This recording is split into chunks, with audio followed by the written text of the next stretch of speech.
Physics में measurements इस form में आती हैं। Result is equal to measured value plus minus uncertainty. इस वीडियो के पार्ट 1 में हम जान चुके हैं कि रीडिंग्स को ऐड, सब्ट्रैक्ट, मल्टीप्लाई या डिवाइड करते हुए अनसर्टेनिटीज को कैसे मालूम किया जाता है। इस वीडियो में हम पावर फैक्टर और टाइमिंग एक्सपेरिमेंट में अनसर्टेनिटी का तज्जिया करना सीखेंगे।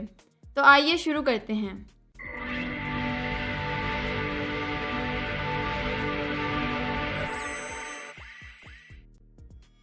अनसर्टेनिटी आमतौर पर half of the least count के बराबर होती है, लिहाजा रिजल्ट को measured value plus minus half of the least count भी कहा जा सकता है। लिहाजा लेंथ कुछ इस तरह आ सकती है, मास कुछ यूँ आ सकती है और टाइम कुछ यूँ आ सकता है। रीडिंग की इस फॉर्म को समझने के लिए आप कार्ड पर क्लिक करके हमारी ये वीडियो देख सकते हैं। सबसे पहले इक्वेशंस जो कि पावर फैक्टर रखती हैं, इनसे शुरू करते हैं। फर्ज कीजिए कि रमला को इस स्फीयर यानी कि बॉल का वॉल्यूम मालूम करने को कहा गया है। इस स्फीयर का रेडियस 2.25 प्लस माइनस 0.01 सेंटीमीटर है। हम जानते हैं कि स्फीयर का वॉल्यूम मालूम करने का फॉर्मूला 4/3 पाई आर क्यूब होता है। इस फॉर्मूले को इस्तेमाल करते हुए रमला ने volume 47.7 plus minus 0.6 centimetre cube बयान किया है।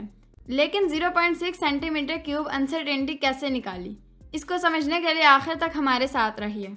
इस मसले को हल करने के लिए पहले परसेंटेज अनसर्टेनिटी ऑफ रेडियस निकालेंगे और फिर इसको पावर यानी कि 3 से मल्टीप्लाई करेंगे। यूँ परसेंटेज अनसर्टेनिटी ऑफ वी आएगी। तो आइए सबसे पहले परसेंटेज अनसर्टेनिटी ऑफ रेडियस निकालते हैं, फिर इसको पावर से मल्टीप्लाई करेंगे। हम जानते हैं कि percentage uncertainty of radius is equal to uncertainty in radius divided by total value of radius multiplied by 100% होती है। इसको तफसील से समझने के लिए आप कार्ड पर क्लिक करके हमारी ये वीडियो देख सकते हैं।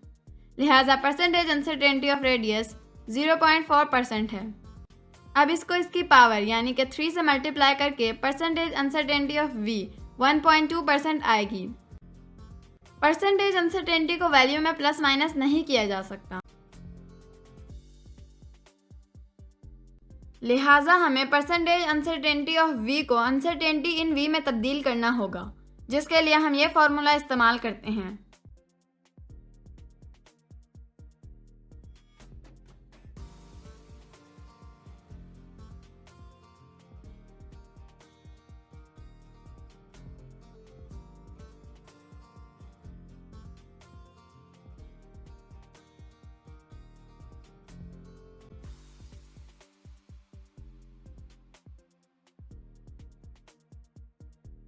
So uncertainty in V becomes 0.6। चुनाचे रमला का मालूम किया गया volume V is equal to 47.7 plus minus 0.6 centimetre cube बिल्कुल ठीक है।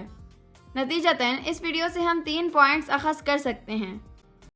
पॉइंट नंबर 1, किसी भी इक्वेशन जिसमें पावर फैक्टर मौजूद हो, जैसा कि A is equal to B power n, तो इसमें percentage uncertainty of A percentage uncertainty of B को उसकी पावर से मल्टीप्लाई करने के बाद निकाली जा सकती है। Point number 2, percentage uncertainty of A को अनसर्टेनिटी इन A में कन्वर्ट करना होगा। Point number 3, uncertainty in A को वैल्यू ऑफ A में प्लस माइनस करना होगा। आइए अब जानते हैं कि assessment of uncertainty in a timing experiment कैसे की जाती है।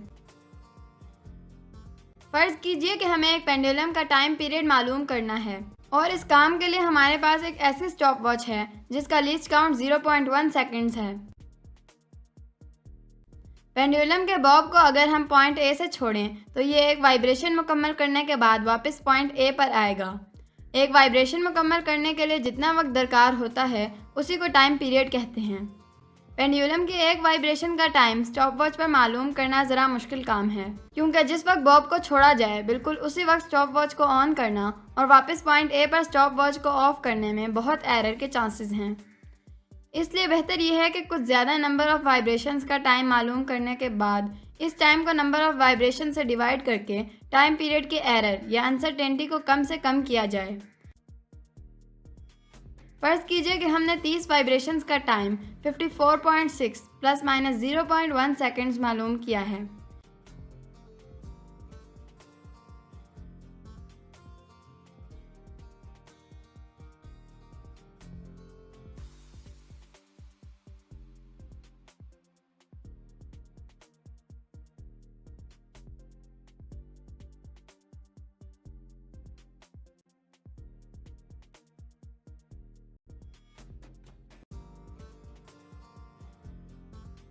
30 वाइब्रेशंस के टाइम से टाइम पीरियड मालूम करने के लिए वैल्यू और अनसर्टेनिटी दोनों को 30 से डिवाइड करना होगा।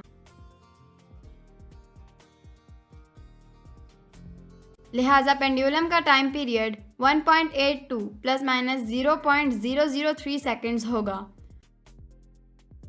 उम्मीद है कि आपको ये वीडियो पसंद आई होगी। अगर आपको ये वीडियो पसंद आई है तो लाइक करें, चैनल को सब्सक्राइब करें और बेल आइकन को प्रेस करें।